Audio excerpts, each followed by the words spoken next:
નમસ્તે વિદ્યાર્થી મિત્રો, લાસ્ટ લેક્ચરની અંદર આપણે કેપેસિટરના ચાર્જિંગ અને ડિસ્ચાર્જિંગને લગતા અમુક એક્ઝામ્પલો જોયા હતા.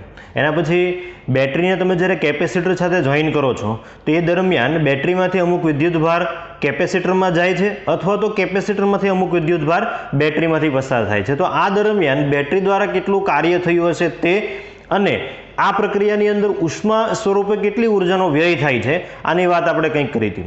હવે આજે આપણે બે પ્રકારના કેપેસિટરની વાત કરવાના છીએ. એમાં એક છે સ્ફેરિકલ કેપેસિટર એટલે કે ગોળીય કેપેસિટર અને સેકન્ડ છે સિલિન્ડ્રિકલ કેપેસિટર, નળાકાર કેપેસિટર.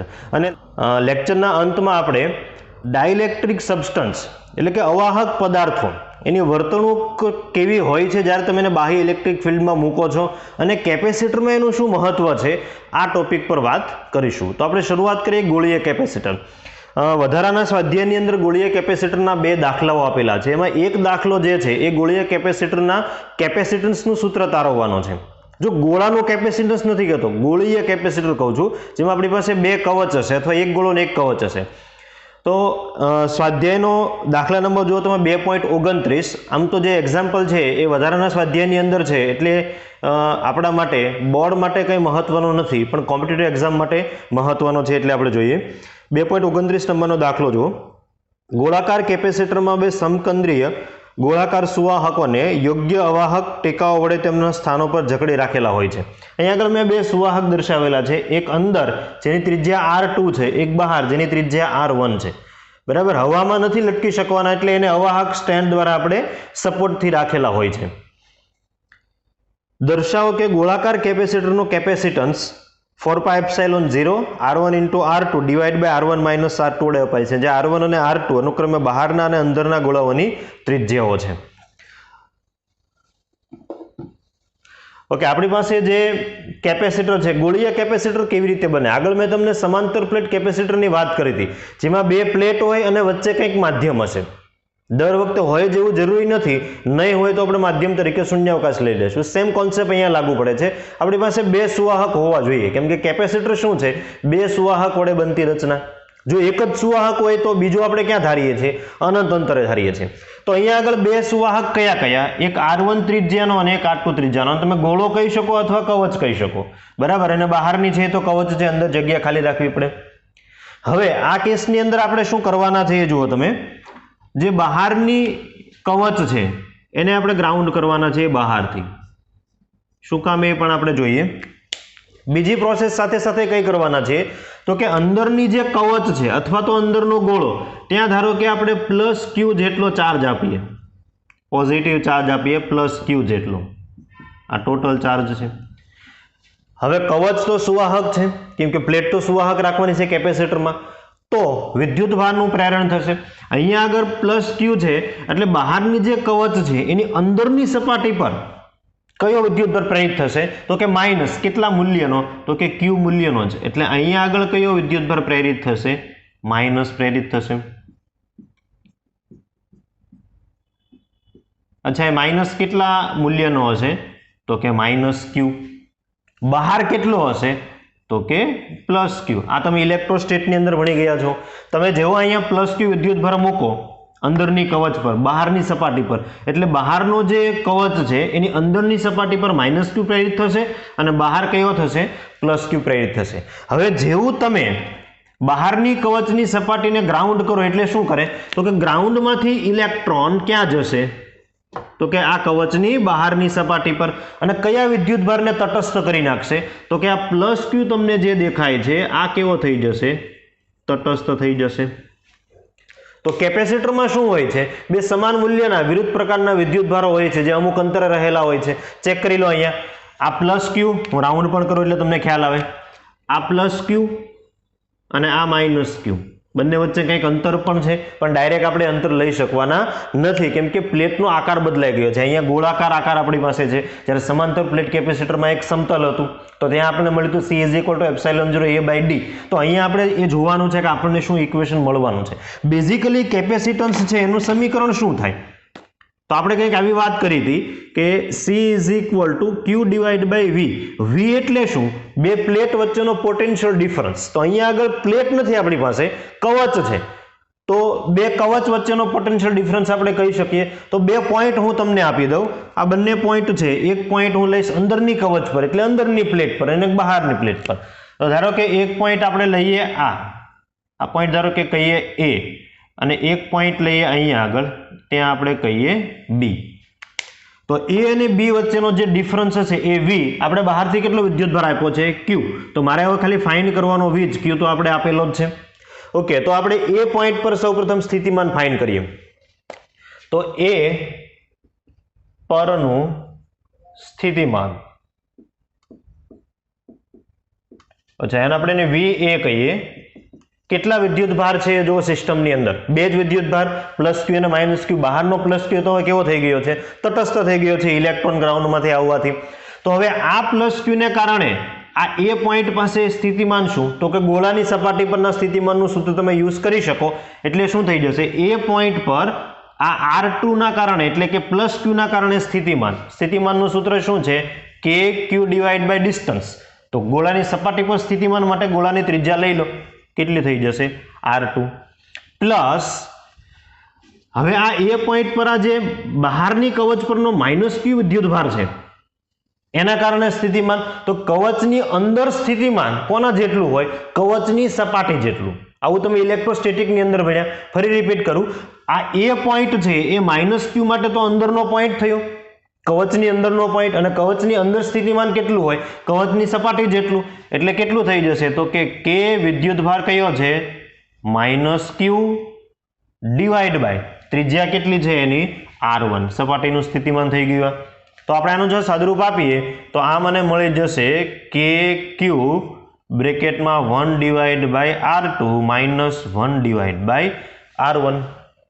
તો આ A પરનું સ્થિતિમાન મળી ગયું. હવે B પરનું સ્થિતિમાન તમને ખ્યાલ છે, તમે જ્યારે કોઈ વસ્તુને સુવાહક પ્લેટને ગ્રાઉન્ડ કરી દો છો તો પ્લેટ પરનું સ્થિતિમાન કેટલું થઈ જાય? તો કે 0 વોલ્ટ. ગ્રાઉન્ડ છે એનો મતલબ ગ્રાઉન્ડ જેની કનેક્ટેડ હશે, સ્થિતિમાન કેટલું થઈ ગયું?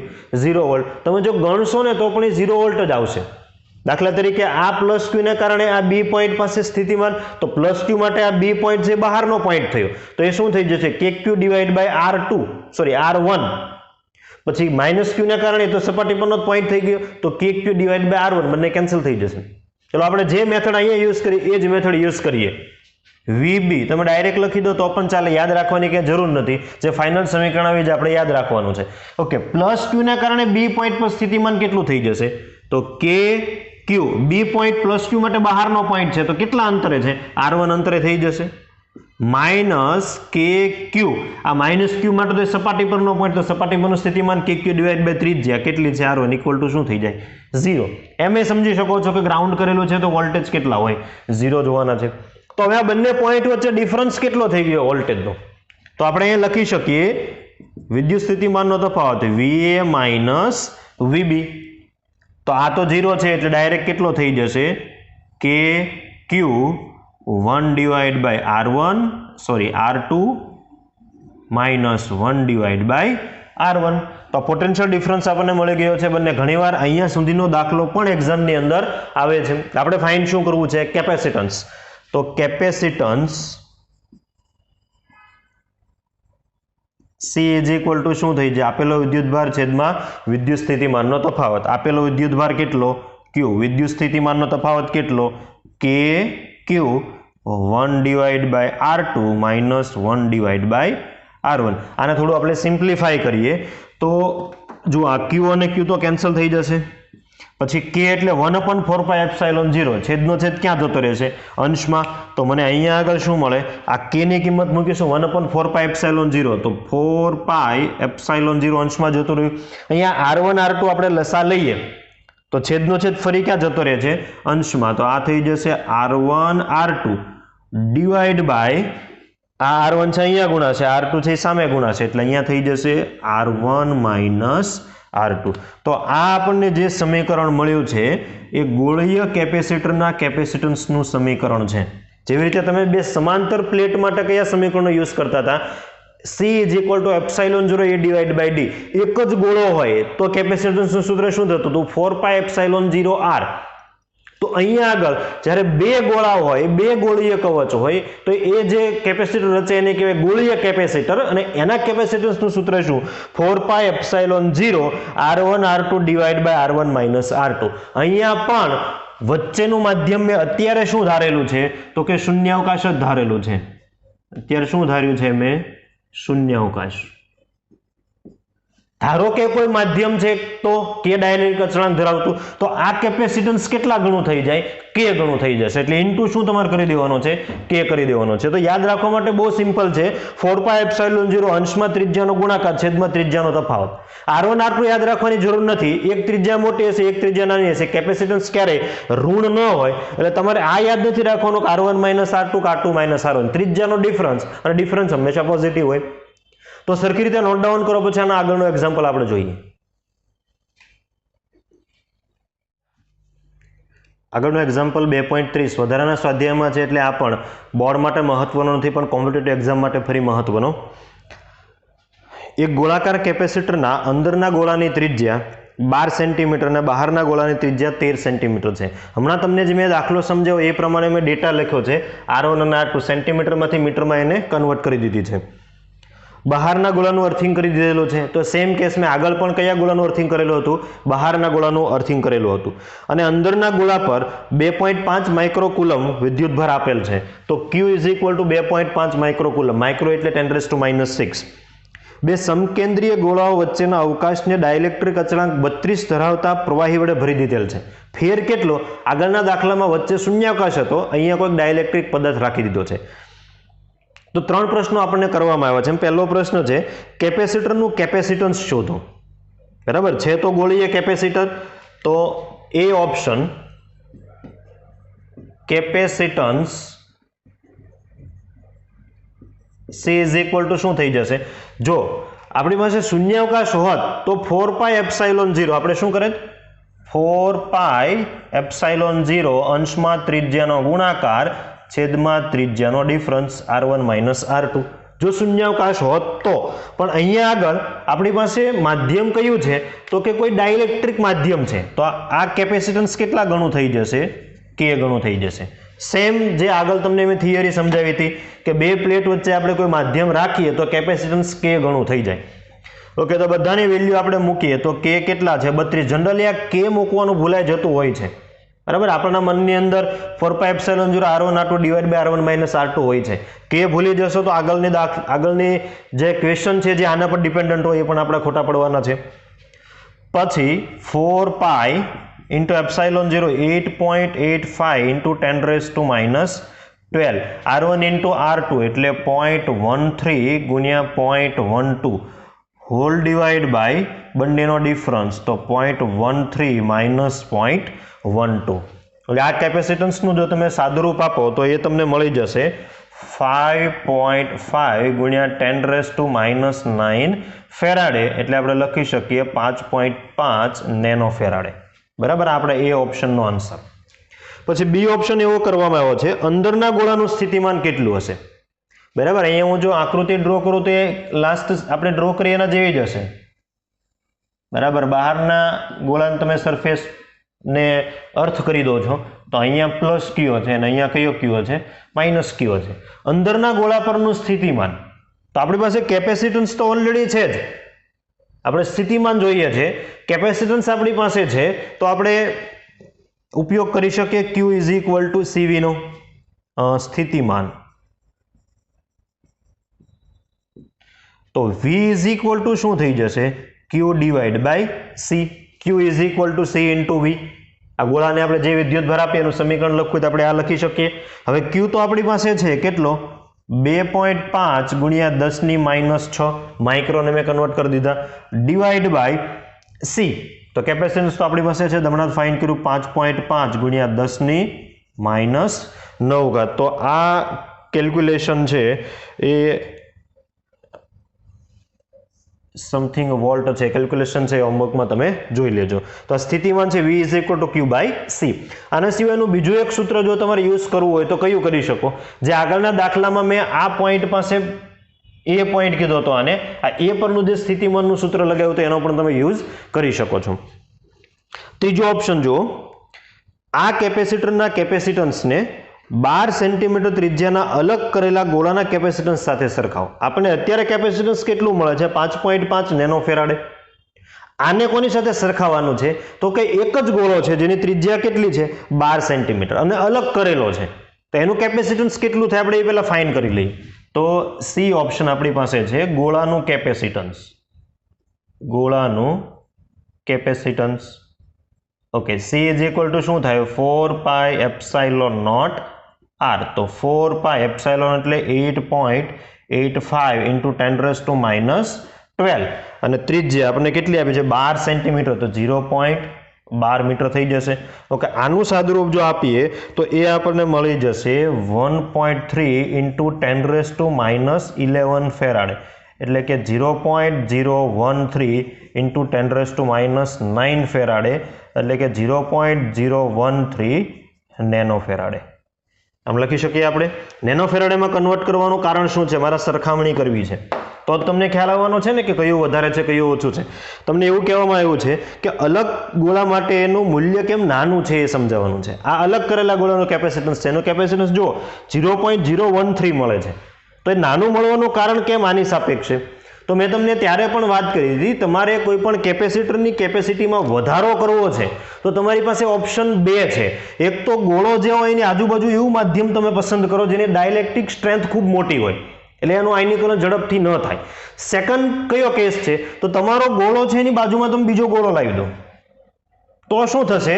તો કે દાખલા તરીકે અહીંયા હું એક આકૃતિ નાની ડ્રો કરું, ફરી એની થિયરી તમને રિપીટ કરીને સમજાવું છું. ધારો કે આ એક ગોળો છે, એની બાજુમાં તમે જો બીજો ગોળો લાવી દેશો તો આ ગોળાની સપાટી પરનું સ્થિતિમાન ઘટી જશે. આ એ પોઈન્ટ પરનું સ્થિતિમાન ઘટી જાય. કેમ? તો કે અહીંયા આગળ કયો ચાર્જ ઇન્ડ્યુસ થવાનો છે? માઇનસ. આનો તો તમે અર્થ કરી દીધો છે એટલે આ તો ન્યુટ્રલ થઈ જશે. તો માઇનસને કારણે સ્થિતિમાન આ પોઈન્ટ પાસે શું થશે? ઘટશે. અને સ્થિતિમાન ઘટે તો તમારી પાસે સમીકરણ છે v = q / c. તો c = શું થઈ જશે? q / v. સ્થિતિમાન ઘટે તો કેપેસિટીમાં શું થાય? વધારો. તો સેમ અહીંયા એ જ કંઈક થયું છે. આપણે શું કર્યું છે? એક જે સુવાહક છે મારું 1 નંબરનું સુવાહક, એની બાજુમાં મેં 2 નંબરનું સુવાહક મૂકી દીધું, જેમ કે અહીંયા 1 અને 2 છે.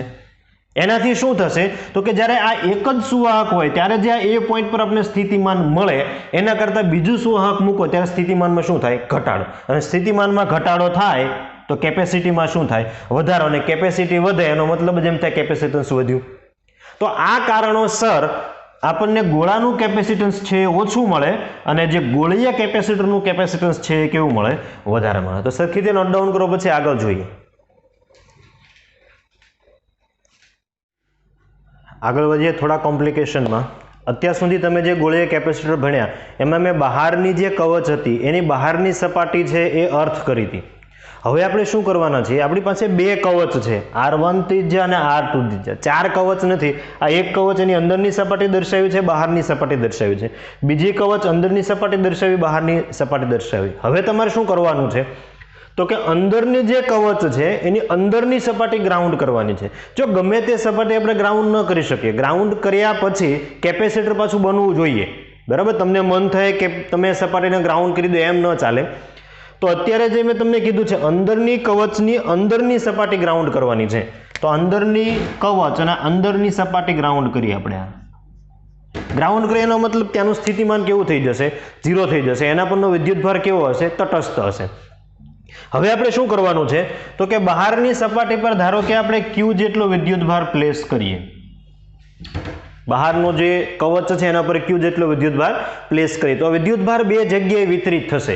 અમુક વિદ્યુતભાર છે એ બહારની સપાટી પર, અમુક વિદ્યુતભાર છે અંદરની સપાટી પર. ધારો કે બહારની સપાટી પર q1 જેટલો વિદ્યુતભાર વિતરિત થયો અને અંદરની સપાટી પર q2 જેટલો વિદ્યુતભાર વિતરિત થયો, જે તમે સુવાહકમાં જોઈને આવ્યા છો. હવે અહીંયા અંદરની સપાટી પર q2 વિદ્યુતભાર પ્રેરિત થયો તો આ જે અંદરની કવચ છે એની બહારની સપાટી પર કયો વિદ્યુતભાર પ્રેરિત થશે? -q2 વિદ્યુતભાર.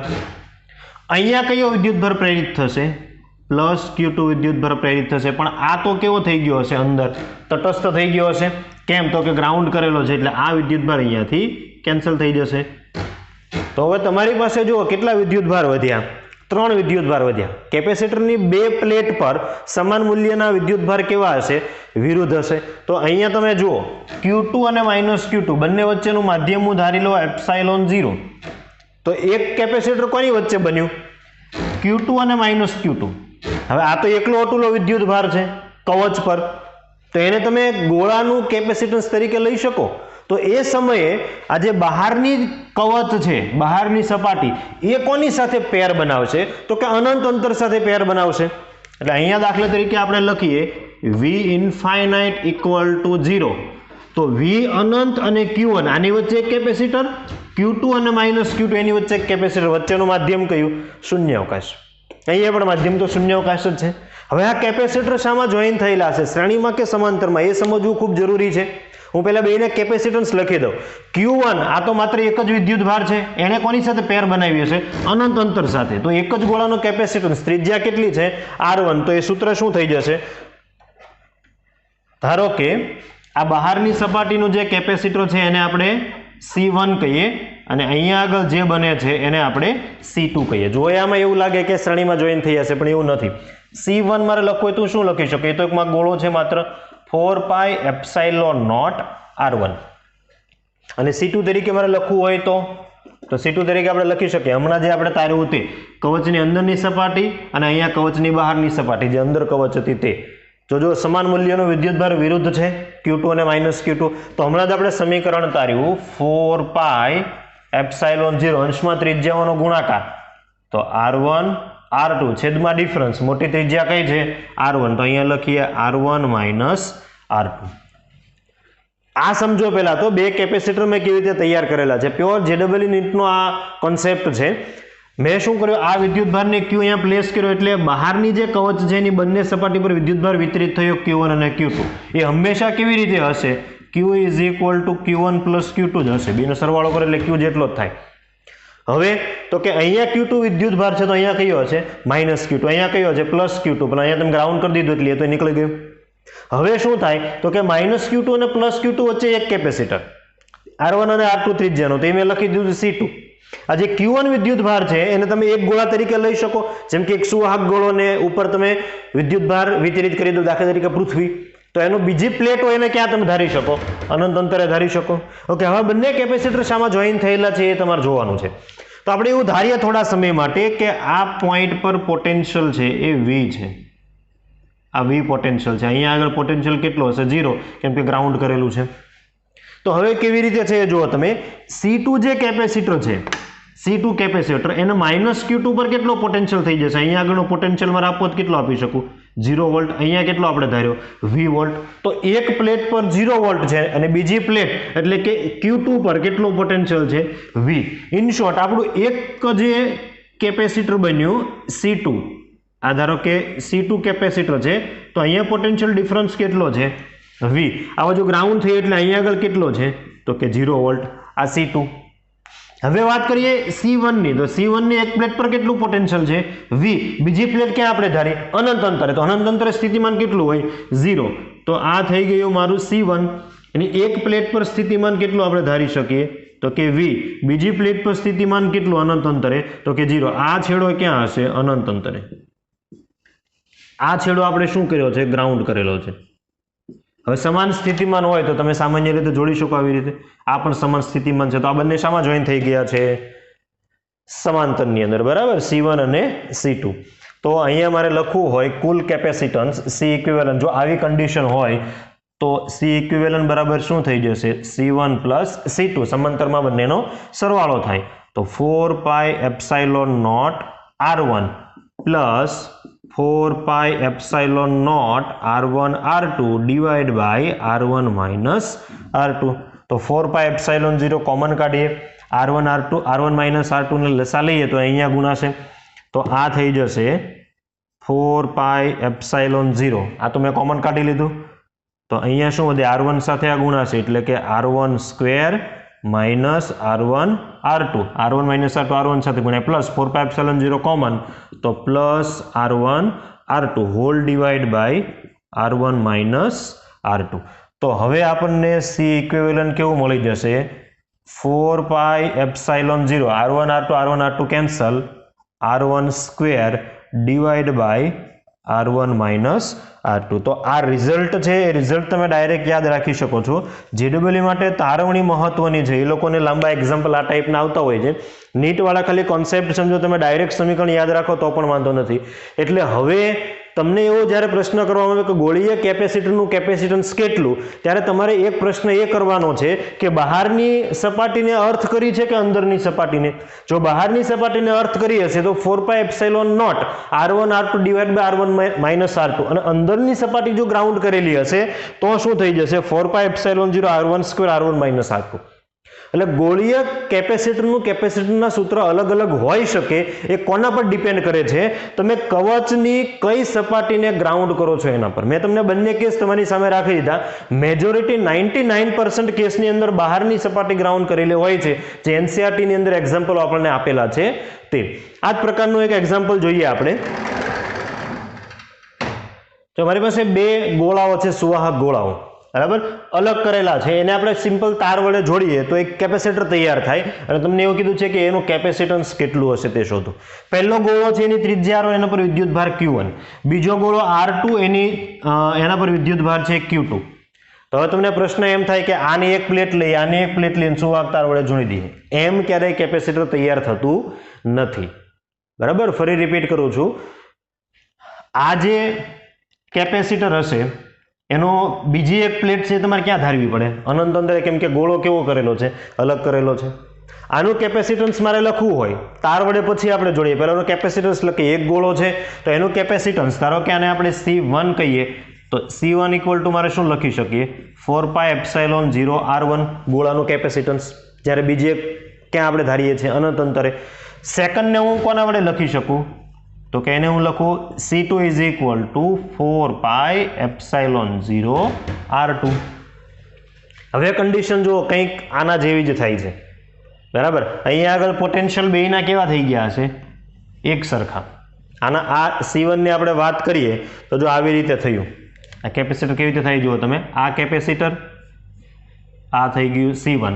એનો એક છેડો કયા વોલ્ટેજ પર હશે? તો કે 0 વોલ્ટ પર. બીજો છેડો, દાખલા તરીકે આના પોટેન્શિયલ આપણે V ધારીએ તો અહીંયા કેટલું સ્થિતિમાન હશે? V.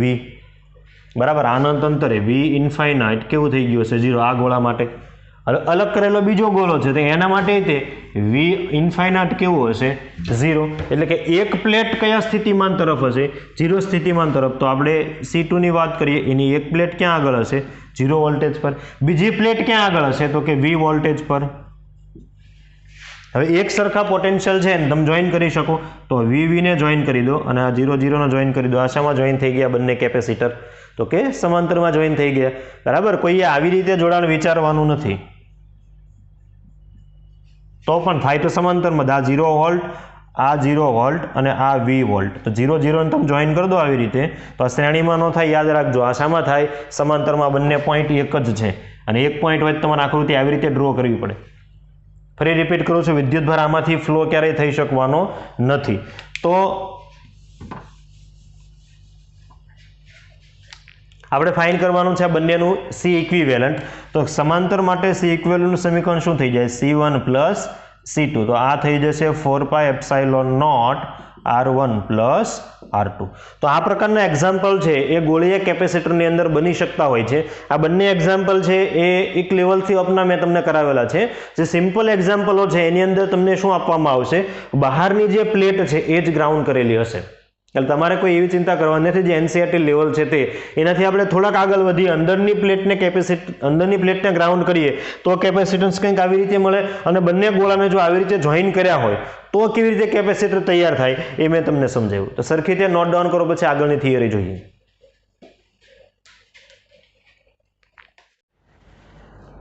આગળ વધીએ નળાકાર કેપેસિટર તરફ.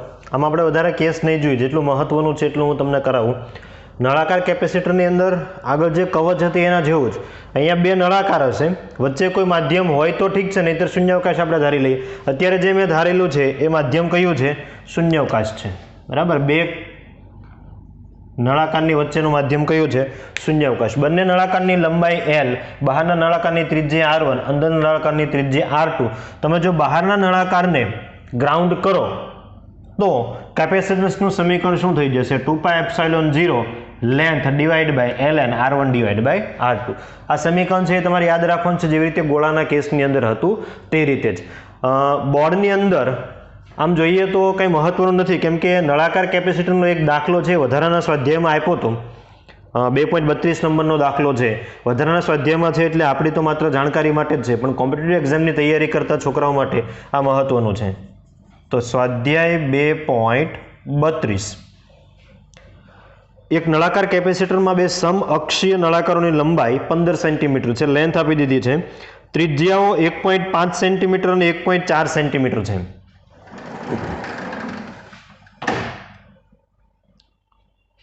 બહારના નળાકારનું અર્થિંગ કરી દીધેલું છે અને અંદરના નળાકાર પર 3.5 માઇક્રોકુલમનો વિદ્યુતભાર આપેલો છે. આ તંત્રનું કેપેસિટન્સ શોધો અને અંદરના નળાકારનું સ્થિતિમાન કેટલું થાય તે જુઓ. હવે કેપેસિટન્સ ફાઇન્ડ કરવાનું કીધું, બધો જ ડેટા આપેલો છે. હું અહીંયા દાખલો છે એ ડાયરેક્ટ લખી દઉં. કેપેસિટન્સ આપણને માગવામાં આવ્યું છે, તો પહેલો ઓપ્શન હું તમને કહું કેપેસિટન્સ.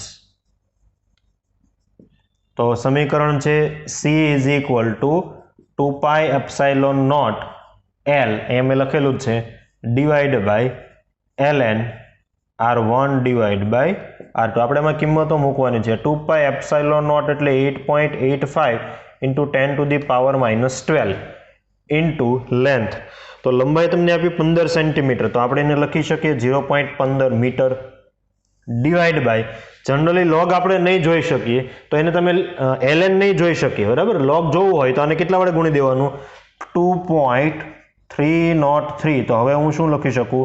લોગ મોટી ત્રિજ્યા છેદમાં નાની ત્રિજ્યા. તો તમને એક ત્રિજ્યા આપેલી છે 1.5 ને એક 1.4, તો આ થઈ જશે 1.5 ડિવાઈડ બાય 1.4. સેન્ટીમીટરને મીટરમાં કન્વર્ટ કરવાની જરૂર નથી, કેમ કે બંનેનો ગુણોત્તર જ છે. તો ઇક્વલ ટુ આનું સાદુરૂપ છે તમને મળી જશે 1.21 ગુણ્યા 10⁻10 ફેરાડે. ઓકે, આટલું કેપેસિટન્સ છે એ નળાકાર કેપેસિટરનું તમને મળે. બીજો પ્રશ્ન એવો કીધો છે કે અંદરની સપાટી પર 3.5 માઇક્રોકુલમનો વિદ્યુતભાર જો મૂકતા હો તો અંદરના નળાકારનું સ્થિતિમાન કેટલું થશે? બહારના નળાકારનું સ્થિતિમાન તો 0 વોલ્ટ જ છે, કેમ કે ગ્રાઉન્ડ કરેલું છે. તો સેકન્ડ સ્થિતિમાન માટે ત્યાં આગળ જે આપણે કોન્સેપ્ટ યુઝ કર્યો તો એ જ V is equal to Q divide by C. કેટલું Q અહીંયા આગળ મૂકવામાં આવે છે? 3.5 માઇક્રોકુલમ. તો 3.5 into 10 to the power -6. Capacitance આપણને મળ્યું છે 1.21 ગુણ્યા 10⁻10. ઓકે, આ આપણને વોલ્ટેજનો આન્સર મળી જશે 2.89 ગુણ્યા 10⁴ વોલ્ટ. ઓકે, તો આ હતું નળાકાર કેપેસિટર. તમારે ખાલી સૂત્ર યાદ રાખવાનું છે, આમાં તમારે વિશેષ પડવાની જરૂર નથી. નોટ ડાઉન કરો એટલે ડાઇલેક્ટ્રિક પદાર્થો વિશે આપણે વાત કરીએ.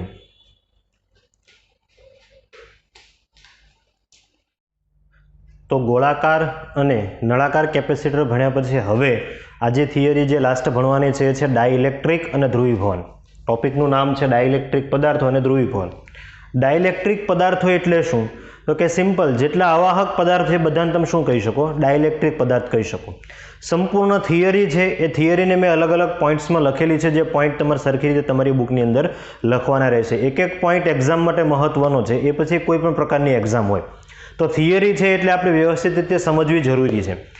કેપેસિટરની અંદર કેમ ડાઇલેક્ટ્રિક પદાર્થને આપણે ભણીએ છીએ?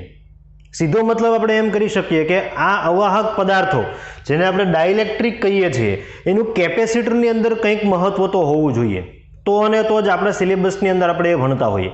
તો એક વસ્તુ પહેલાં મગજની અંદર યાદ રાખો, ડાઇલેક્ટ્રિક એટલે શું થાય? અવાહક પદાર્થો. હવે તમે આગળના ચેપ્ટરની અંદર ઇલેક્ટ્રોસ્ટેટિકમાં સુવાહકની બાહ્ય ઇલેક્ટ્રિક ફિલ્ડની અંદર વર્તણૂક કેવી હોય એ તમે વાત કરી હતી, બરાબર. હું થોડી બંનેની કમ્પેરિઝન કરીને તમને આપું. ડાઇલેક્ટ્રિકને તમે બાહ્ય ક્ષેત્રમાં મૂકો તો શું થાય અંદર, અને સુવાહકને શું મૂકો તો થાય. હવે સુવાહકનો કેસ તો તમે ઓલરેડી ભણી ગયા છો. ધારો કે મારી પાસે આ એક સુવાહક પદાર્થ છે, ધારો કે આવો કોઈ સુવાહક પદાર્થ છે, એને હું બાહ્ય ક્ષેત્રની અંદર મૂકું છું. તો ધારો કે આપણે બાહ્ય ક્ષેત્ર તરીકે લઈએ E0. કેટલું બાહ્ય ક્ષેત્ર છે? E0 જેટલું બાહ્ય ક્ષેત્ર છે, એમાં આપણે આ પદાર્થને મૂક્યો. આ પદાર્થ કયો છે તો કે વાહક પદાર્થ છે, જેને આપણે સુવાહક પણ કહી શકીએ. હવે શું થાય છે તમે જુઓ, વાહક છે એટલે એની અંદર ફ્રી ઇલેક્ટ્રોન હશે, મુક્ત વિદ્યુતભાર વાહકો. તો આના ઉપર કેવું થશે તો કે ઇલેક્ટ્રોન જેટલા છે ઋણ વિદ્યુતભાર એના પર ક્ષેત્રની વિરુદ્ધ દિશામાં બળ લાગશે, બરાબર. તો જેટલા ઇલેક્ટ્રોન છે એ બધા જ ક્યાં આવતા રહેશે તો કે અહીંયા આવતા રહેશે ક્ષેત્રની વિરુદ્ધ દિશામાં બળ લાગવાના કારણે. અને એના કારણે આ બાજુ કયો વિદ્યુતભાર ખુલ્લો થશે તો કે ધન વિદ્યુતભાર ખુલ્લો થશે. આ બંને સમાન મૂલ્યના વિરુદ્ધ સાઇનમાં હોય. બાહ્ય ક્ષેત્ર કઈ દિશામાં છે તમે જો, જમણી તરફ છે. હવે વાહકની અંદર જે ક્ષેત્ર ઉત્પન્ન થાય છે એ કઈ દિશામાં છે તો કે એ ડાબી દિશામાં છે. આવી રીતે જુઓ, આ ધારો કે એ જેટલું ક્ષેત્ર છે અને બાહ્ય ક્ષેત્ર કઈ ડાયરેક્શનમાં હતું તો કે બાહ્ય ક્ષેત્ર હતું આ ડાયરેક્શનમાં E0. હવે આપણને ખ્યાલ છે જ્યારે બે ક્ષેત્ર વિરુદ્ધ દિશામાં હોય ત્યારે કોઈ એક ક્ષેત્રની અસર છે નાબૂદ થતી જતી હશે. દાખલા તરીકે 5 SI નું ક્ષેત્ર જમણી તરફ છે અને 2 SI નું ક્ષેત્ર ડાબી તરફ છે, તો ટોટલ કેટલું થઈ જશે 3 SI નું ક્ષેત્ર કઈ તરફ તો કે જમણી તરફ રહેશે. તો અહીંયા પણ એવું જ થવાનું છે. જેવું તમે વાહક પદાર્થને બાહ્ય ક્ષેત્રમાં મૂકો એટલે અંદર ક્ષેત્ર કેટલું થઈ જશે E0 - E. જેમ જેમ સમય વધતો જશે ને એમ એમ આ બંને સપાટી પર વિદ્યુત ભારો છે એનું મૂલ્ય વધતું જશે. ક્યાં સુધી વધે? જ્યાં સુધી અંદર ટોટલ ક્ષેત્ર કેવું ન થાય, શૂન્ય ન થાય ત્યાં સુધી. એનો મતલબ કે અહીંયા આગળ E net કેવું થઈ જશે, E net = શૂન્ય થઈ જશે. જો ક્યારેય પણ સમજવામાં મિસ્ટેક નથી કરવાની. આપણે એમ કહીએ છીએ કે સુવાહકની અંદર ક્ષેત્ર શૂન્ય હોય છે, પણ એ કયું ક્ષેત્ર શૂન્ય હોય છે? નેટ ક્ષેત્ર. તમને એમ કહેવામાં આવે કે સુવાહકમાંથી બાહ્ય ઇલેક્ટ્રિક ફિલ્ડ પસાર થાય તો હા, એ પસાર થાય, આવી રીતે આ ડાયરેક્શનમાં પસાર તો થાય જ છે. પણ એના કારણે આ મુક્ત વિદ્યુતભાર વાહકો પર બળ લાગે અને નવું એક ક્ષેત્ર ઉત્પન્ન થાય. એ કઈ તરફ હશે? બાહ્ય ક્ષેત્રની વિરુદ્ધ દિશામાં. ધીમે ધીમે આ ઈના મૂલ્યમાં શું થતું જાય? સમય જતા વધારો થતો જશે. કોના જેટલું થશે? E0 જેટલું થશે ત્યારે બંને વાહકો છે ફિક્સ થઈ જશે અને અંદર ટોટલ નેટ ક્ષેત્ર કેટલું થઈ જશે? 0. જો ઇલેક્ટ્રિક ફિલ્ડ 0 નથી, બાહ્ય ક્ષેત્રય પસાર થાય છે અને આ પ્રેરિત વિદ્યુતભારના કારણે ક્ષેત્રય પસાર થાય છે. એટલે ક્ષેત્ર શૂન્ય એમ ન કહી શકો. કેવું ક્ષેત્ર શૂન્ય કહી શકો? નેટ ઇલેક્ટ્રિક ફિલ્ડ શૂન્ય છે એવું કહી શકો. હવે એની જગ્યાએ ધારો કે આપણે અવાહક પદાર્થને મૂકીએ, જેને આપણે ડાઇલેક્ટ્રિક કહીએ છીએ. તો ધારો કે મારી પાસે આ એક અવાહક પદાર્થ છે. આ બંનેની વર્તણૂક આપણે સમજીએ છીએ. ફરી બાહ્ય ક્ષેત્ર જે છે એ આપણે આ ડાયરેક્શનમાં એટલા જ મૂલ્યનું રાખીએ, E0 મૂલ્યનું આ ડાયરેક્શનમાં છે. પણ હવે આ પદાર્થ કયો થઈ ગયો? ડાઇલેક્ટ્રિક. ડાઇલેક્ટ્રિક એટલે કયો પદાર્થ? અવાહક. તો હવે શું થશે? જો આમાં પણ આમ જોઈએ તો મુક્ત વિદ્યુતભાર વાહકો હોતા નથી, પણ ધ્રુવીભવન આ એક પ્રક્રિયા છે, આપણે જોઈશું. આ ધ્રુવીભવનને કારણે ડાયપોલ મોમેન્ટ પ્રેરિત થાય. ડાયપોલ મોમેન્ટ તમે ભણી ગયા છો, બે સમાન મૂલ્યના વિરુદ્ધ પ્રકારના વિદ્યુતભારો અમુક ફિક્સ ડિસ્ટન્સ પર ગોઠવાયેલા હોય તો જે રચના બને એને તમે ડાયપોલ કહો છો, બરાબર. તો ડાઇલેક્ટ્રિક છે એમાં ધ્રુવીભવનને કારણે અમુક બદ્ધ વિદ્યુતભારો ઉત્પન્ન થશે, જે ગતિ તો નહીં કરી શકે, પણ કેવી રીતે તમને એક સપાટી પર અહીંયા આગળ તમને કેવો વિદ્યુતભાર મળતો થશે તો કે ધન વિદ્યુતભાર મળતો થશે, અને અહીંયા આગળ કેવો મળશે તો કે ઋણ. પણ આની અંદર આ ધન અને ઋણ ઉત્પન્ન થવાની પ્રક્રિયા એ સુવાહક કરતા અલગ છે. કેવી રીતે આ ધન અને ઋણ મળે એ હું તમને આગળની ફર્ધર થિયરીની અંદર સમજાવીશ. અહીંયા આગળ શું થાય છે તો કે એકચ્યુઅલમાં વિદ્યુતભાર છે એ મૂવ થાય છે કોઈ એક તરફ. અહીંયા એકચ્યુઅલમાં મૂવ થતો નથી. તમે એવું સમજો કે અહીંયા વિદ્યુતભાર પ્રેરિત થાય છે, અહીંયા વિદ્યુતભાર પ્રેરિત થાય છે, પરંતુ આ વિદ્યુતભાર વાહકોને કારણે જે ડાબી તરફ ઇલેક્ટ્રિક ફિલ્ડ ઉત્પન્ન થાય છે એનું મૂલ્ય ક્યારેય E0 જેટલું થશે નહીં. આ E0 નું મૂલ્ય કઈ તરફ છે? સોરી, E0 ની ડાયરેક્શન કઈ તરફ છે? જમણી તરફ. આ ઇલેક્ટ્રિક ફિલ્ડ આના જેટલું ક્યારેય થશે નહીં. ઇન શોર્ટ, ડાઇલેક્ટ્રિકની અંદર E net જે છે એ કેવું હશે? Does not equal to 0.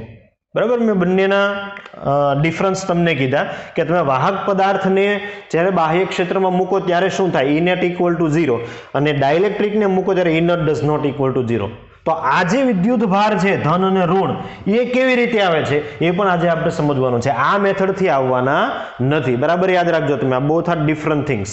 હવે ફરી આપણે જઈએ ડાઇલેક્ટ્રિકમાં. હવે તમારા મગજની અંદર ક્લિયર થઈ ગયું છે કે ડાઇલેક્ટ્રિક એટલે કેવા પદાર્થો થશે? અવાહક પદાર્થો. આ ડાઇલેક્ટ્રિકના બે પ્રકાર છે, એક છે પોલાર અને એક છે નોન પોલાર. પોલાર એટલે ધ્રુવીય, નોન પોલાર એટલે અધ્રુવીય. બરાબર, આપણી ટેક્સ્ટબુકની અંદર જે લખેલું છે એને મેં સરખી રીતે ડિવાઈડ કર્યું છે. કોને આપણે પોલાર કહી શકીએ? તો કે ધન અને ઋણ વીજભારના કેન્દ્રો વચ્ચે અમુક ચોક્કસ અંતર હોય એ એવા અવાહક પદાર્થો છે કે જેમના ધન અને ઋણ વીજભાર, આના તમને કેન્દ્રો કાઢો તો આ કેન્દ્રો વચ્ચે અમુક ચોક્કસ અંતર હશે.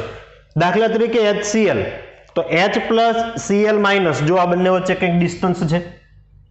H2O ની આપણે વાત કરીએ તો હાઇડ્રોજનમાં જે પોઝિટિવ છે એનું કેન્દ્ર ક્યાં આગળ છે? અહીંયા આગળ. આ બે માઇનસ તમને જે દેખાય છે, આ બે માઇનસનું કેન્દ્ર આપણે અહીંયા કહી શકીએ, સેન્ટર ઓફ માસ. તો આમની વચ્ચે જો આ માઇનસ થઈ ગયું નેટ, તો આની વચ્ચે પણ કંઈક ડિસ્ટન્સ છે. બરાબર, ડિસ્ટન્સ એટલે આવી રીતે તમને એમ થાય કે એવું તો પોસિબલ જ નથી. તમે પરમાણુમાં ભણી ગયા છો કે કેન્દ્ર પર ઋણ વિદ્યુતભાર આવીને ઊભો રહે, બંને એક જ પોઈન્ટ પર, આવું તો પોસિબલ નથી. તો આ જે કહેવાનો મતલબ છે ધન અને ઋણ વીજભાર વચ્ચે અમુક ચોક્કસ અંતર હોય એ કેન્દ્રો એટલે આ બંને H માઇનસનું કેન્દ્ર થઈ ગયું. આ જો આ થઈ ગયું માઇનસનું કેન્દ્ર અને આ થઈ ગયું પ્લસનું કેન્દ્ર. તો બંને કેન્દ્ર વચ્ચે અમુક ડિસ્ટન્સ છે, પ્લસનું કેન્દ્ર માઇનસનું કેન્દ્ર, બંને વચ્ચે કંઈક ડિસ્ટન્સ છે. તો ઉદાહરણ છે ટેક્સ્ટબુકના HCl અને H2O. એની સામે જો આપણે નોન પોલારની વાત કરીએ તો નોન પોલારની અંદર ધન અને ઋણ વીજભારના કેન્દ્રો એકબીજા પર સંપાત થયેલા હોય. તો જે અહીંયા હતો એ જ કોન્સેપ્ટ ત્યાં લગાવવાનો છે. દાખલા તરીકે H2O2 CO2, આપણે CO2 નું એક્ઝામ્પલ લઈએ તો O જે છે એ માઇનસ હશે બંને, આ બંને માઇનસ, અને આ કેવું હશે? પ્લસ. હવે જો પ્લસ છે એ તો સેન્ટર પર જ છે, આ તો સેન્ટર પર જ છે, પણ આ બંને જે છે એનું કેન્દ્ર ક્યાં આગળ હશે? આ પોઈન્ટ પર હશે. આ કોનું? માઇનસ કેન્દ્ર, અને આ કયું? પ્લસ કેન્દ્ર. જો એક જ પોઈન્ટ પર તમને મળવાના છે જ્યાં C લખેલો છે તે. જો આ ડિસ્ટન્સ નહીં સમજતા હોય, એક જ પોઈન્ટ છે પણ એક જ પોઈન્ટ પર હું ક્યારે માઇનસ અને પ્લસ નહીં દર્શાવી શકું. અચ્છા, તમારે દર્શાવવો હોય તમે આવી રીતે દર્શાવી શકો. જો આ જ કેન્દ્ર પર માઇનસ અને પ્લસ હશે, એમની વચ્ચે કઈ અંતર દેખાય છે? નહીં. અથવા તો તમે H અને H2, તો અહીંયા જ આગળ પ્લસ હશે ને અહીંયા જ આગળ માઇનસ હશે, તો આ બંનેના કેન્દ્રો ક્યાં સંપાત થઈ જશે? અહીંયા આગળ સંપાત થઈ જશે. ઇન શોર્ટ, પ્લસના કેન્દ્ર અને માઇનસના કેન્દ્ર વચ્ચે કોઈ ડિસ્ટન્સ હશે નહીં, તો એ બધા કેવા થઈ જશે? અધ્રુવીય. જેમના વચ્ચે હોય એને કેવા કહેવાના? ધ્રુવીય. હવે સિમ્પલ વાત છે કે જો પ્લસ અને માઇનસ વચ્ચે અમુક ચોક્કસ અંતર હોય તો અહીંયા કોની રચના થાય? ડાયપોલની રચના થાય, અને ડાયપોલ એનો મતલબ ડાયપોલ મોમેન્ટ પણ હશે. બરાબર, તો ધ્રુવીય જે પણ અણુઓ હશે એને તમે શું કહી શકો? કાયમી ડાયપોલ મોમેન્ટ હોય. જ્યારે અધ્રુવીમાં ક્યારે કાયમી ડાયપોલ મોમેન્ટ હોવાની નથી. કેમ? તો કે એમાં તો ધન અને ઋણ વચ્ચે કોઈ ડિસ્ટન્સ જ નથી. ડિસ્ટન્સ નહીં હોય તો ડાયપોલ મોમેન્ટ ક્યારે ક્રિએટ થાય નહીં. પરંતુ એને તમે જો બાહ્ય ક્ષેત્રમાં મૂકો તો ડાયપોલ મોમેન્ટ છે પ્રેરિત થાય. જે રિઝલ્ટ તમને અહીંયા જોવા મળે છે ને એ હવે આપણે આ પોઈન્ટમાં સમજવાના છીએ કે ડાઇલેક્ટ્રિકને તમે જ્યારે બાહ્ય ક્ષેત્રમાં મૂકો ત્યારે શું થાય. બરાબર, તો ધ્રુવીની આપણે વાત કરીએ તો ધ્રુવીય પદાર્થને જો આપણે દર્શાવવો હોય સામાન્ય તાપમાને તો કેવી રીતે દર્શાવી શકીએ? હું તમને એ શીખવું અહીંયા. દાખલા તરીકે મારી પાસે આ એક ધ્રુવીય પદાર્થનો ટુકડો છે. કેવા પદાર્થનો ટુકડો છે? ધ્રુવીય પદાર્થનો એક ટુકડો છે ધારો કે. તો હવે આની અંદર ડાયપોલ છે એ તો ફિક્સ છે, બરાબર, પણ પરિણામી ડાયપોલ મોમેન્ટ છે એ સામાન્ય તાપમાને તો કેવી હશે? 0 જ હશે. કેમ? તો કે જે ડાયપોલ છે ને એ આવી રીતે ગોઠવાયેલી હોય અસ્તવ્યસ્ત.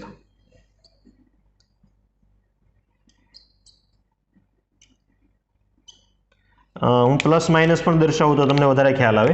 દાખલા તરીકે આ પ્લસ, આ માઇનસ, આ માઇનસ, આ પ્લસ માઇનસ, પ્લસ માઇનસ. હવે બધાની ડાયપોલ મોમેન્ટ તમે વિચારો, માઇનસથી પ્લસ તરફ હોય તો આની ડાયપોલ મોમેન્ટ છે આ ડાયરેક્શનમાં, આની ડાયપોલ મોમેન્ટ આ ડાયરેક્શનમાં, આની મારા તરફ, આની ઉપર તરફ. આ બધાની તમે ટોટલ કરો ને તો સામાન્ય તાપમાને P કેટલી થઈ જશે? 0. પણ તમે એ લખેલું શું છે? કાયમી ડાયપોલ મોમેન્ટ હોય. પણ એક અણુની વાત છે. આને તો એવું ક્યારે નથી થવાનું ધ્રુવીય અણુમાં કે આ બંને છે એક જ પોઈન્ટ પર આવતા રહેશે અધ્રુવીની જેમ. પ્રત્યેક એક અણુની જ્યારે આપણે વાત કરીએ ત્યારે એને કાયમી ડાયપોલ મોમેન્ટ હશે, પરંતુ તમે જ્યારે એને આખા ટુકડાની વાત કરો છો, તમે જ્યારે સામાન્ય તાપમાનની વાત કરતા હો ત્યારે ટોટલ ડાયપોલ મોમેન્ટ કેવી થઈ જશે? 0. એ બંને કેસની અંદર હોવાની છે. બરાબર, અસ્તવ્યસ્ત હોય કેમ કે એની પાસે કંઈક ઉષ્મીય ઉર્જા હશે તાપમાનને કારણે. તો આની જગ્યાએ જો અધ્રુવીય આપણે ડ્રો કરવો હોય તો તમે આવી રીતે પ્લસ અને માઇનસ ક્યારે દર્શાવી શકવાના નથી, કેમ કે એને તો ડાયપોલ મોમેન્ટ છે જ નહીં. પરંતુ એને તમે બાહ્ય ક્ષેત્રમાં મૂકો તો પ્રેરિત જરૂર થશે. કેવી રીતે એ આપણે સમજીશું. હવે આને લઈને થોડી નોંધ છે એ આપણે જોઈએ. પેલા આટલી વસ્તુ તમે નોટ ડાઉન કરી લો.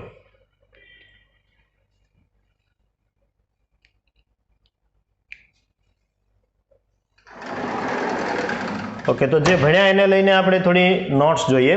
એમાં પહેલી નોટ એ છે કે ડાઇલેક્ટ્રિકમાં બાહ્ય ક્ષેત્રની હાજરીમાં પ્રેરિત ડાયપોલ મોમેન્ટ ઉદ્ભવે છે, જેને ધ્રુવીભવન કહે છે. મેં તમને આગળ કીધું, જો અહીંયા એવું કીધું છે કે પ્રેરિત ડાયપોલ મોમેન્ટ ઉદ્ભવે છે. આનો મતલબ શું થાય? સામાન્ય તાપમાને, જે મેં તમને અહીંયા કીધું હમણાં, આ તમને વાત કરી, આને ડાયપોલ મોમેન્ટ કેટલી થઈ જાય છે total? P is equal two કેટલી થઈ જશે? 0. પણ તમે જ્યારે આને બાહ્ય ક્ષેત્રમાં મૂકો, એટલે કે હવે આવી રીતે બાહ્ય ક્ષેત્ર તમે એને લાગુ કરો છો, તો હવે શું થશે? તો કે આના જે પ્લસ વિદ્યુત ભારો છે એના પર ક્ષેત્રની દિશામાં અને માઇનસ વિદ્યુત ભારો છે એના પર ક્ષેત્રની વિરુદ્ધ દિશામાં બળ લાગશે. એટલે કે મૂક્યા પછીની સ્થિતિ આના જ ટુકડાની તમારે જો ડ્રો કરવી હોય તો એ કેવી રીતે થઈ જશે? એ કંઈક આવી રીતે હશે.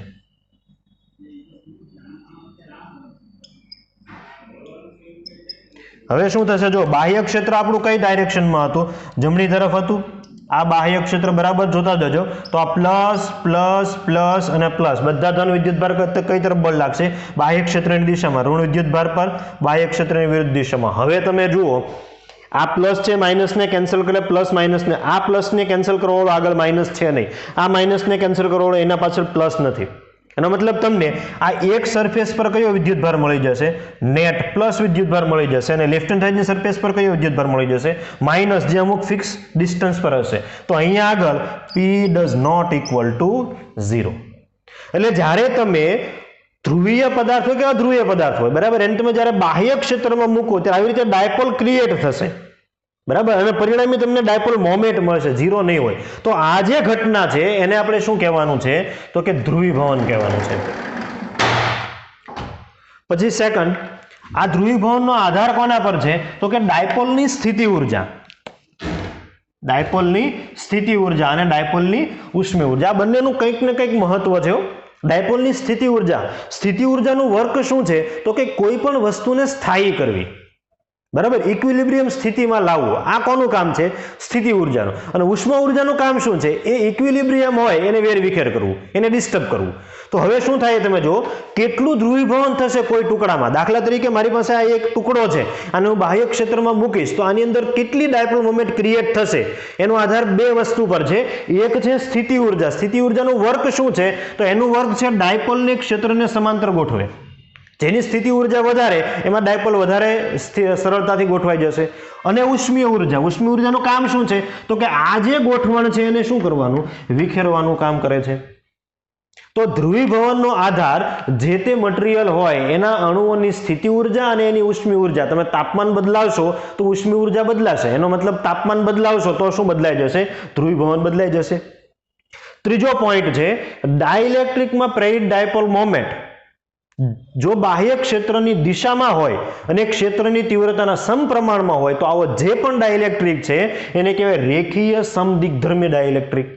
એટલે અહીંયા આપણે જે ડ્રો કર્યું, અહીંયા આગળ જે મેં ડ્રો કરી, જો આ ડાયપોલ મોમેન્ટ પ્રેરિત થઈ, P does not equal to 0. તો આ પ્રેરિત થતી ડાયપોલ મોમેન્ટ એની જો ડાયરેક્શન ક્ષેત્રની દિશામાં હશે, એટલે બધી ક્ષેત્રની દિશામાં છે, અહીંયા ચેક કરી જુઓ તમે, આની ડાયરેક્શન કઈ? માઇનસથી પ્લસ, આની માઇનસથી પ્લસ, આની માઇનસથી પ્લસ, આની માઇનસથી પ્લસ. બીજી વસ્તુ, ક્ષેત્રની તીવ્રતાના સમપ્રમાણમાં હોય. તમે જેમ જેમ બાહ્ય ક્ષેત્ર પ્રબળ કરતા જાઓ એમાં વધારે વધારે ડાયપોલ ક્ષેત્રને સમાંતર ગોઠવાતી જશે, તો ડાયપોલ મોમેન્ટ વધવાની છે, બરાબર. આમાંથી 2 ડાયપોલ જો ગોઠવાય તો 2 પ્રમાણે ડાયપોલ મોમેન્ટ મળે, 3 ગોઠવાય તો 3 પ્રમાણે મળે, 4 ગોઠવાય તો 4 પ્રમાણેની મળે. તો જો ડાયપોલ મોમેન્ટ બાહ્ય ક્ષેત્રની દિશામાં અને ક્ષેત્રની તીવ્રતાના સમપ્રમાણમાં હોય તો એવો જે પણ અવાહક પદાર્થ છે, જે પણ ડાઇલેક્ટ્રિક છે, એને તમારે કેવો કહેવાનો છે? રેખીય સમદિગ્ધર્મી ડાઇલેક્ટ્રિક કહેવાનો છે. ફોર્થ પોઈન્ટની વાત કરીએ, જો આ પ્રકારનો ડાઇલેક્ટ્રિક હોય, આ પ્રકારનો એટલે કયા પ્રકારનો? રેખીય સમદિગ્ધર્મી ડાઇલેક્ટ્રિક. જો આ ડાઇલેક્ટ્રિક હોય તો P ચલે છે, એ P એટલે શું? તો કે ધ્રુવીભવન, પોલેરાઇઝેશન, જેને ઇંગ્લિશમાં આપણે કહી શકીએ, બરાબર. તો પોલેરાઇઝેશન પરથી P. તો મેં અહીંયા વાત કરેલી છે ઓલરેડી. જો અહીંયા કીધું તમને કે ડાયપોલ મોમેન્ટ જે છે એ કોના સમપ્રમાણમાં? ક્ષેત્રની તીવ્રતાના સમપ્રમાણમાં. ડાયપોલ મોમેન્ટ જેટલું ક્ષેત્ર પ્રબળ બનાવશો એટલી ડાયપોલ મોમેન્ટ વધે. ડાયપોલ મોમેન્ટ વધે એનો મતલબ શું થાય તો કે એટલી જ ડાયપોલ એક જ દિશામાં ગોઠવાય, અને એક જ દિશામાં ગોઠવાય એનો મતલબ જ એમ થાય કે તમે ધ્રુવીભવન છે વધારી રહ્યા છો. તો ધ્રુવીભવન છે એ રેખીય સમદિગ્ધર્મી ડાયલેક્ટ્રિક હોય તો ડાયરેક્ટલી કોના સમપ્રમાણમાં હોય? બાહ્ય ક્ષેત્રની તીવ્રતાના સમપ્રમાણમાં હોય. જો સમપ્રમાણતા તમે અહીંયાથી દૂર કરો તો એક નવો કોન્સ્ટન્ટ આવશે, આને તમે કાઈ ઈ કહી શકો. બરાબર, કાઈ ઈ એને શું કહેવાય? વિદ્યુત સસેપ્ટિબિલિટી, ઇલેક્ટ્રિક સસેપ્ટિબિલિટી, ચુંબકીય સસેપ્ટિબિલિટી પણ આવશે. તો કાઈનો એકમ તમે ફાઇન્ડ કરી શકો P/E પરથી. તો આ સસેપ્ટિબિલિટી કોના પર ડિપેન્ડ કરે? માધ્યમની જાત અને તાપમાન પર આધાર રાખે. તો હવે એમ થાય તમને સસેપ્ટિબિલિટી છે શું? બરાબર, એકચ્યુઅલ આનો મતલબ સમજાવું તો તમે જો સસેપ્ટિબિલિટીનું સમીકરણ બનાવો તો એ સમીકરણ શું થઈ જશે? અહીં આપણે લખી શકીએ કાઈ ઈ ઇઝ ઇક્વલ ટુ P/E. તમે જો બાહ્ય ક્ષેત્રને એકમ કરી દો તો ધ્રુવીભવન છે એ જ શું છે તો કે કાઈ ઈ છે. એનો મતલબ એમ થાય કે કોઈ પણ પદાર્થમાં કેટલું ધ્રુવીભવન થશે એનો આધાર કોના પર છે? વિદ્યુત સસેપ્ટિબિલિટી પર છે. મારી પાસે બે પદાર્થો છે, આપણે ધારો કે આ બ્લુ અને બ્લેક બે પદાર્થો છે. ધારો કે આની વિદ્યુત સસેપ્ટિબિલિટી વધારે છે અને આની ઓછી છે. તો હવે આનો સીધો મતલબ એમ થાય કે હું બંનેને એક સમાન મૂલ્યના બાહ્ય ઇલેક્ટ્રિક ફિલ્ડમાં મૂકીશ તો કોની અંદર ધ્રુવીભવન વધારે જોવા મળશે? જેની સસેપ્ટિબિલિટી વધારે છે. એટલે કે બ્લેકમાં તમને ધ્રુવીભવન કેવું જોવા મળશે? વધારે જોવા મળશે. બ્લેકના અણુઓની જે ડાયપોલ છે એ વધારે પ્રમાણમાં ડાયપોલ એક દિશામાં ગોઠવાયેલી હશે. તો આ સસેપ્ટિબિલિટી છે એ કોના પર ડિપેન્ડ કરે? માધ્યમની જાત અને તાપમાન પર આધાર રાખે છે. તો શૂન્યાવકાશ માટે મારે જો સસેપ્ટિબિલિટી આપવી હોય તો કેટલી થઈ જશે? 0. શૂન્યાવકાશમાં તો કોઈ અણુ જ નહીં હોય, અને અણુ નહીં હોય તો કોઈ ડાયપોલ જ નહીં હોય, તો ટોટલ ડાયપોલ મોમેન્ટ કેટલી થઈ જશે? 0. અને ટોટલ ડાયપોલ મોમેન્ટ 0 મતલબ થાય એમ કે તમે ગમે તેટલું બાહ્ય ઇલેક્ટ્રિક ફિલ્ડ પ્રબળ કરો તમને ક્યારેય ડાયપોલ મળવાની નથી, અને ડાયપોલ નહીં મળે તો સસેપ્ટિબિલિટી કાઈ ઈ ઇઝ ઇક્વલ ટુ P/E પરથી કેવી થઈ જશે? 0. આ ક્વેશ્ચન પણ ઘણીવાર એક્ઝામની અંદર આવે છે. હવે આ એક તમારે સંબંધ યાદ રાખવાનો છે. ડાઇલેક્ટ્રિક અચળાંક અને કાઈ વચ્ચેનો સંબંધ શું છે તો કે ડાઇલેક્ટ્રિક અચળાંક K is equal two 1 plus કાઈ ઈ.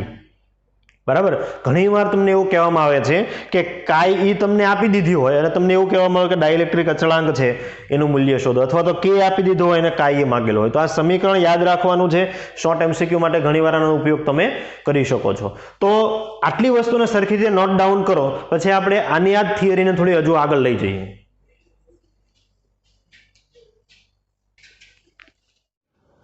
તો ડાઇલેક્ટ્રિક પદાર્થ વિશે આપણે જાણકારી મેળવ્યા પછી હવે એનું એકચ્યુઅલ વર્ક શું છે એના પાછળની એક થિયરી જોઈએ.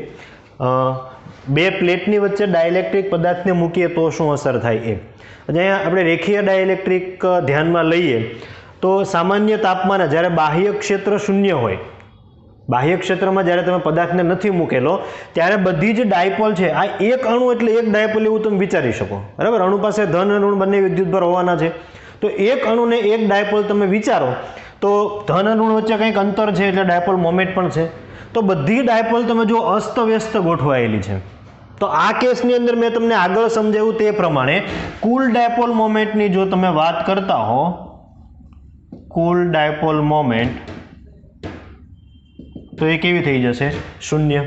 એક અણુ પાસે ડાયપોલ મોમેન્ટ છે પણ બધા અણુની ટોટલ કરીએ તો 0 થઈ જશે. પરંતુ આ જ ટુકડાને જો આપણે કેપેસિટરની બે પ્લેટ વચ્ચે મૂકીએ, કેપેસિટરની બે પ્લેટ તમને ખ્યાલ છે એની વચ્ચે કંઈક ઇલેક્ટ્રિક ફિલ્ડ હશે. દાખલા તરીકે ધારો કે આ આપણી છે પ્લસ પ્લેટ, અહીંયા આગળ પ્લસ ક્યુ વિદ્યુતભાર ધારો કે, અને અહીંયા આગળ માઇનસ ક્યુ વિદ્યુતભાર. તમે આને બેટરી સાથે જોઈન પણ કરી શકો છો.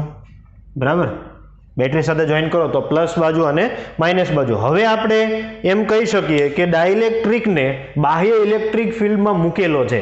બાહ્ય ઇલેક્ટ્રિક ફિલ્ડ અહીંયા કઈ ડાયરેક્શનમાં છે?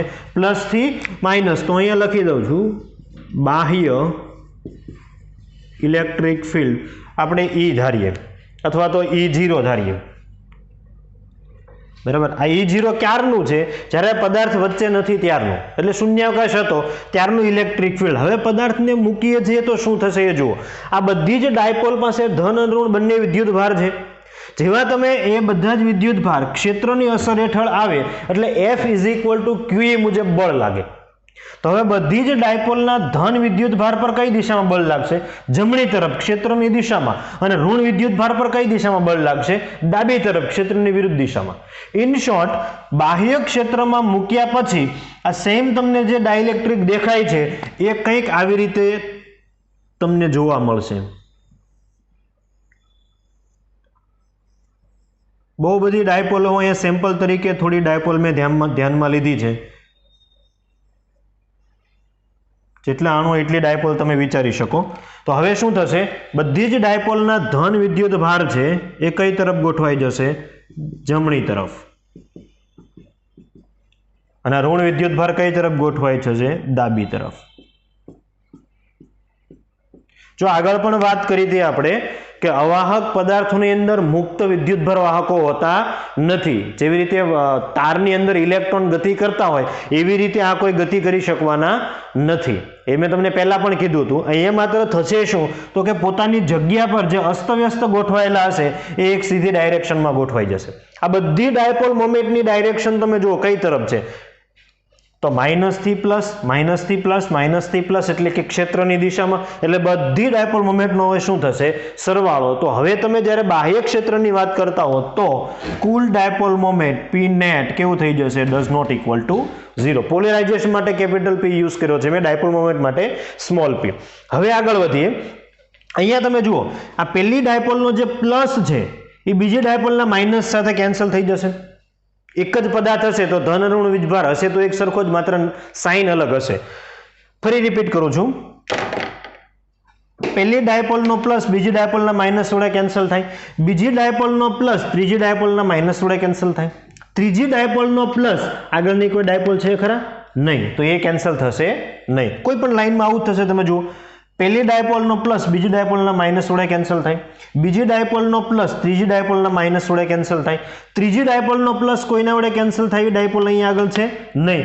આ સરફેસ આવી ગઈ. તો હવે એના પછી તો કોઈ ડાયપોલ હોવાની નથી. દાખલા તરીકે આ આપણે જો ડાઇલેક્ટ્રિક પદાર્થ વિચારીએ તો આ સરફેસ પર જેટલા અણુઓ હોય એની બાજુમાં કોઈ અણુઓ છે નહીં. ઇન શોર્ટ, આ ધન વિદ્યુતભારને કેન્સલ કરી શકે એવો ઋણ વિદ્યુતભાર એની આગળ નથી. અને આ ડાબી તરફના ઋણ વિદ્યુતભારને કેન્સલ કરી શકે એવો ધન વિદ્યુતભાર અહીંયા નથી. તો તમે શું કહી શકો? તો કે નેટ અહીંયા આગળ કયો વિદ્યુતભાર પ્રેરિત થયો? Right hand side. નેટ ક્યુ, તો ક્યુ ઇન્ડ્યુસ આપણે લખીએ પ્લસ, અને એટલો જ અહીંયા કયો થશે? તો કે ક્યુ ઇન્ડ્યુસ પ્રેરિત થયેલો માઇનસ. બીજી વસ્તુ, આ પ્રેરિત થયેલો જે વિદ્યુત ભાર છે એનું ઇલેક્ટ્રિક ફિલ્ડ કઈ ડાયરેક્શનમાં? તમે જુઓ પ્લસ થી માઇનસ એટલે આ ડાયરેક્શનમાં છે. તો આને આપણે કહીએ ઈ ઇન્ડ્યુસ. કઈ ડાયરેક્શનમાં છે? બાહ્ય ક્ષેત્રની વિરુદ્ધ દિશામાં. તો હવે શું થશે? તો કે આ જે આપણો ડાઇલેક્ટ્રિક હતો, અણુઓ તો આખા કદમાં છે પણ તમને વિદ્યુતભાર માત્ર કઈ તરફ મળે છે? તો કે આ સાઈડ પર તમને કયો વિદ્યુતભાર મળે છે? પ્લસ વિદ્યુતભાર. અંદરના વિસ્તારમાં નેટ વિદ્યુતભાર કેવો થઈ જશે? 0. જો આ બધા વિસ્તારમાં નેટ 0. ફરી તમને ડાબી તરફની સાઈડ પર કયો વિદ્યુતભાર મળે છે? તો કે માઇનસ વિદ્યુતભાર મળે છે. ઇન શોર્ટ, જ્યારે વિદ્યુતભાર પૃષ્ઠ પર પથરાયેલો હોય તો તમે એને શું કહી શકો? પૃષ્ઠ વિદ્યુતભાર ઘનતા મળે એમ કહી શકો. પરંતુ અહીંયા આગળ આ જે પૃષ્ઠ વિદ્યુતભાર ઘનતા મળવાની છે સિગ્મા પી, આ સરફેસ પર કઈ મળે છે? પ્લસ સિગ્મા પી. અને આ સરફેસ પર કઈ મળે છે? માઇનસ સિગ્મા પી. જ્યારે બાહ્ય ક્ષેત્ર, બાહ્ય વિદ્યુતભાર જે આપણે પ્લેટ પર મૂકેલો હતો, અહીંયા જે પ્લેટ મૂકી હતી ત્યાં આગળ આપણે શું કહી શકીએ? સિગ્મા અને માઇનસ સિગ્મા કહી શકીએ. ઇન શોર્ટ, વિરુદ્ધ વિદ્યુતભાર છે એ આ પ્લેટની બાજુમાં પ્રેરિત થાય છે. આ પ્લેટની બાજુમાં પણ વિરુદ્ધ વિદ્યુતભાર પ્રેરિત થાય છે. તો બે પ્લેટ વચ્ચેના વિસ્તારની અંદર નેટ ઇલેક્ટ્રિક ફિલ્ડમાં શું થાય? ઘટાડો કે વધારો? પ્લેટ જ્યારે બાહ્ય ઇલેક્ટ્રિક ડાઇલેક્ટ્રિક નહોતો મૂક્યો, જ્યારે ઇલેક્ટ્રિક ફિલ્ડમાં બે પ્લેટ વચ્ચે, ત્યારે ફિલ્ડ કેટલું હતું? E0. હવે તમે જ્યારે મૂકો છો ત્યારે E નેટ કેટલું થઈ જશે? તો કે E0 minus E induce. In short, બે પ્લેટ વચ્ચેના ઇલેક્ટ્રિક ફિલ્ડમાં શું થશે? ઘટાડો. તો V is equal two ED.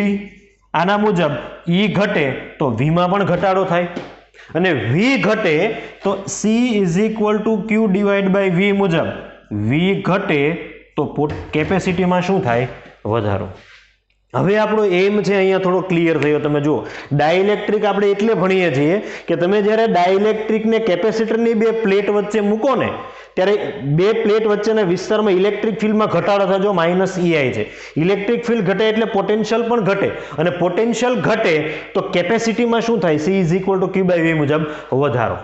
એટલે કેપેસિટરનું કેપેસિટન્સ વધારવા માટે થઈને આપણે કેપેસિટરની બે પ્લેટ વચ્ચે શું ભરી દઈએ છીએ? ડાઇલેક્ટ્રિક પદાર્થ ભરી દઈએ છીએ. તમે પંખાનું કેપેસિટરને તોડો ને તો તમને અંદરથી બ્લેક ભૂકી દેખાશે. એ બ્લેક ભૂકી શું હોય છે? શું હોય છે? તો કે એ હોય છે ડાઇલેક્ટ્રિક પદાર્થ. મૂકવાનું કારણ શું? કેપેસિટીમાં વધારો કરવા માટે. તો આને લગતી થોડી જે વાતો મેં તમને કરી એ હું તમને અહીંયા લખેલી છે એ બતાવું, જેથી કરીને તમે નોટ ડાઉન કરી શકો સરખી રીતે. સિગ્મા P એટલે પ્રેરિત વિદ્યુતભારની પૃષ્ઠ ઘનતા. પૃષ્ઠ ઘનતા કોના કારણે મળે છે? તો કે બંધિત વિદ્યુતભાર વડે ઉદ્ભવતી. જો આ ભાગ તમને નેટ કયો વિદ્યુતભાર મળે છે? પ્લસ. આ ભાગ પર નેટ કયો વિદ્યુતભાર મળે છે?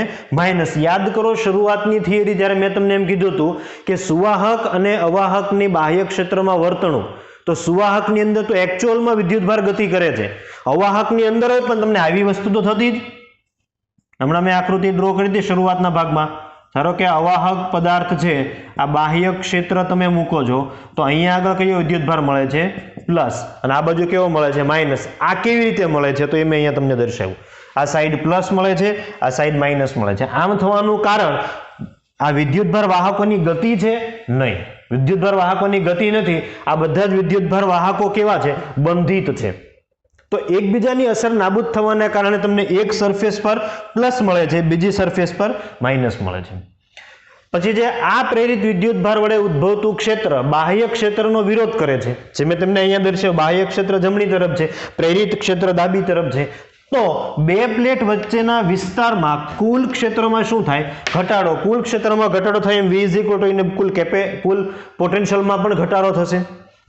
ડાઇલેક્ટ્રિક બે પ્લેટ વચ્ચેના સંપૂર્ણ કદમાં છે, જે અહીંયા મેં તમને ડ્રો કરીને આપ્યું છે, બરાબર. દાખલા તરીકે આ આપણો ડાઇલેક્ટ્રિક પદાર્થ તમે વિચારો, આ બે પ્લેટ છે, તો બે પ્લેટ વચ્ચેના સંપૂર્ણ વિસ્તારમાં તમે ડાઇલેક્ટ્રિકને ભરી દીધું છે, પરંતુ એ ડાઇલેક્ટ્રિકને માત્ર કઈ ઘનતા છે? તો કે એને માત્ર પૃષ્ઠ વિદ્યુતભાર ઘનતા જ છે. આવો પ્રશ્ન પણ બને છે ઘણીવાર. ડાઇલેક્ટ્રિકને કદ વિદ્યુતભાર ઘનતા છે નહીં. એનું કારણ છે વિદ્યુતભાર માત્ર ને માત્ર ક્યાં મળે છે? તમને સરફેસ પર જ મળે છે. બંને સંપૂર્ણ અવાહક પદાર્થમાં, સંપૂર્ણ ડાઇલેક્ટ્રિક પદાર્થમાં મળતો નથી. હવે તમને ખ્યાલ છે ઇલેક્ટ્રિક ફિલ્ડ પણ પ્રોડ્યુસ થયું છે અને વિદ્યુતભાર પણ પ્રોડ્યુસ થયો છે. તો બંનેના સમીકરણ મેં સીધા લખી દીધા, તમારે યાદ રાખવાના છે. ઇલેક્ટ્રિક ફિલ્ડ કેટલું પ્રોડ્યુસ થાય? K-1/K into E0. E0 ક્યારનું? શૂન્યાવકાશ હોય ત્યારે. એનો મતલબ કે બે પ્લેટ વચ્ચે તમે જ્યારે ડાઇલેક્ટ્રિક નહીં મૂક્યો હોય ત્યારે જે ક્ષેત્ર છે એ ક્ષેત્ર છે E0. વચ્ચે માઇનસ સાઇન શું દર્શાવે છે? આ બંને સદિશો વિરુદ્ધ દિશામાં છે, તો એ મેં દર્શાવેલું જ છે. બાહ્ય ક્ષેત્ર જમણી તરફ, ઇન્ડ્યુસ ક્ષેત્ર ડાબી તરફ. તો આની અંદર જે તમને ઇન્ડ્યુસ વિદ્યુતભાર મળે છે, હવે કેપેસિટર પરનો વિદ્યુતભાર આપણે કેવો ધારીએ છીએ? પ્લસ ધારીએ છીએ, ધન પ્લેટ પરનો. તો ઇન્ડ્યુસ એની બાજુમાં કયો થયો? નેગેટિવ. એટલે ઇન્ડ્યુસ થતો વિદ્યુતભાર આપણે નેગેટિવ સાઇન વડે આપવાનો હોય છે, પોઝિટિવ સાઇન વડે આપવાનો હોતો નથી, કેમ કે કેપેસિટર પરનો વિદ્યુતભાર આપણે કયો આપીએ છીએ? પ્લસ આપીએ છીએ. જો તમને માઇનસ આપવાનો તો તમારે કઈ સાઇન લેવી પડે? પ્લસ સાઇન લેવી પડે. તો એનું સમીકરણ શું છે? Q induce K-1/K into Q0. બંને સમીકરણ એક જેવા જ છે. તો Q0 એટલે શું? તો કે પ્લેટ પરનો મૂળ વીજભાર, જ્યારે તમે આ ડાઇલેક્ટ્રિક અહીંયા બે પ્લેટ વચ્ચે મૂકેલું ન હતું ત્યારે. તો આ થિયરીને સરખી રીતે નોટ ડાઉન કરો, પછી આની અસર વિશેની વાત આપણે આગળના લેક્ચરમાં કરીશું.